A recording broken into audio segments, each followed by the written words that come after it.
Construct paper match boxes without having to purchase extra supplies. Read the Puzzle article to find instructions on how it's done correctly.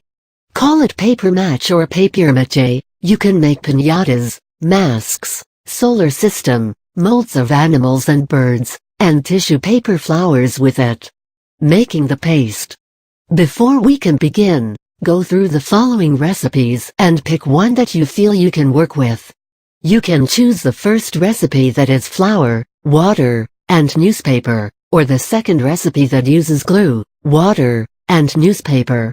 Recipe number 1: gather the ingredients: 1 part flour, 3 parts water, and old newspaper. You can use other craft or scrap paper as well. Make long strips of newspaper. Keep it aside and move to the next step.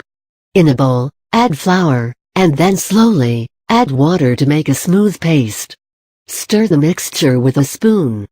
Dip strips of newspaper into the paste before you use it. If you have leftover paste, put it in a jar and store inside the refrigerator. This will preserve the paste for a few days. Recipe number 2: gather the ingredients: 2 parts white glue, 1 part warm water, and old newspaper. You can use other craft or scrap paper as well. Make long strips of newspaper. Keep it aside and move to the next step. In a bowl, add water and then the glue to make a smooth paste. Use a spoon to mix. Dip strips of newspaper into the paste and use it. Making the boxes. You can use different sizes and shapes of boxes for this project: oval, round, rectangular, heart-shaped, or square. That's the best thing about paper match projects.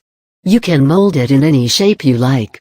Once you have decided what size boxes you want, go through the following steps to make the boxes. Get the paste, flour or glue, scissors, newspaper or craft paper, and the boxes. You want to make long, thin strips of newspaper or craft paper. As for the paste, make sure that it doesn't turn lumpy or thick while using it.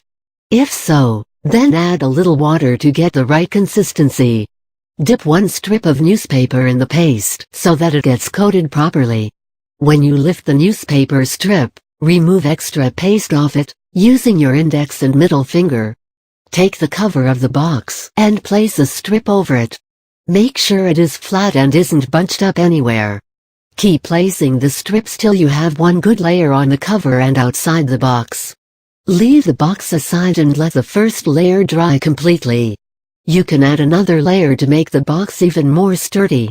Once the layers are completely dry, you can paint the boxes, or use embellishments to decorate them.